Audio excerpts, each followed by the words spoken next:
the dilemma is that if you're weak, which some people would like you to be, if you're really, really pathetically weak, the country's going to be overrun with millions of people. And if you're strong, then you don't have any heart. That's a tough dilemma. Perhaps I'd rather be strong, but that's a tough dilemma. Yes, go ahead, Ron. In our committee, Homeland Security, we've held 30 hearings on border security, and you know how much I like data. And Senator Graham mentioned the fact that we have these incentives. There's nothing compassionate, by the way, of enticing people to take a very dangerous journey on a train they call the Beast, or through the desert. We've seen the pictures of dead, desiccated bodies in the desert. There's nothing compassionate about that. But here's what's happened since 2012, since DACA. Just talk about unaccompanied children. Prior to that, somewhere between 3,000 or 4,000 unaccompanied children from Central America came into this country. Then DACA was instituted in 2012, and that problem skyrocketed.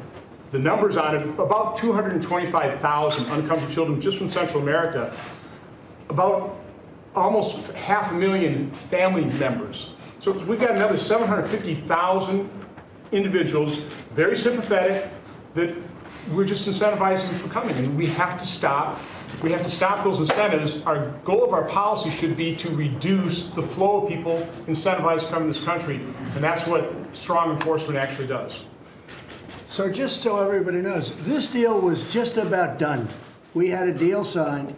President Obama signed DACA. When he signed it, he said, I'm really not allowed to sign this, and I'm going to sign it anyway.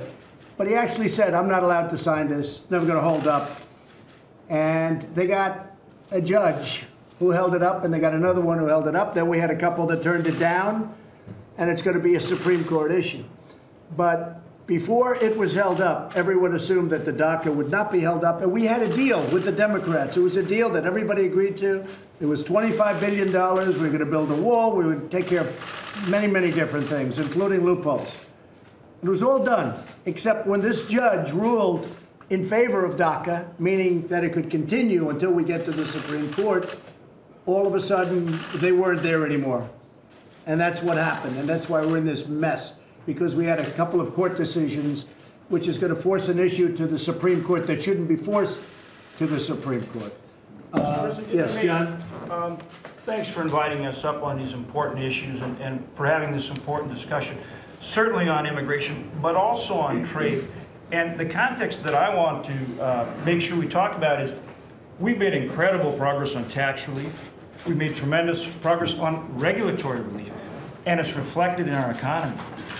Now, if we can do the same thing on trade, think what that means for our country in terms of economic growth, in terms of jobs, in terms of getting wages moving higher, and the impact that has for all Americans. So we have to look at it in that context. When we talk about trade, it's on top of tax relief and regulatory relief.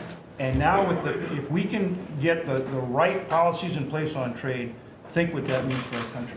Well, we're doing very well on trade, I will say. We've been really hurt as a country on trade for many years. Despite bad trade deals, we're doing very well. Now we're making very good trade deals. Well, you'll be seeing that. They'll be announced pretty rapidly. We already have a couple that are made, but we're making great trade deals. And honestly, we need people coming into our country. You know, we have a lot of companies coming into our country. Chrysler just announced. We have Foxconn is going up to Wisconsin, as you know, and a great company. They make the Apple iPhones and laptops, and an unbelievable company. We need people. We need people that work for these companies because they're coming in at a number that nobody ever thought possible.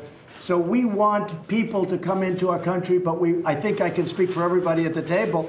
We want them to come in based on merit. We want great people that will be great for our country. And we want them to come in based on merit. We're going to need those people because we have so many companies coming to the country. John, you're going to say something? Mr. President, to your point, America is the most generous country in the world when it comes to legal immigration. And I think we ought to draw a very clear line between legal immigration that benefits our country, right, absolutely, and illegal immigration, which is a threat to public safety. I just wanted to make the one point. I agree with what Tom Cotton and others have said, what you've said about being able to enforce the law and keep families together. It's not a mutually exclusive choice. We can do both, and I'm confident we will achieve that goal. But I just want to point out that coming from a border state like Mac and I do, the border, the illegality along the border is a complex problem because it is, as somebody pointed out, it's commodity agnostic.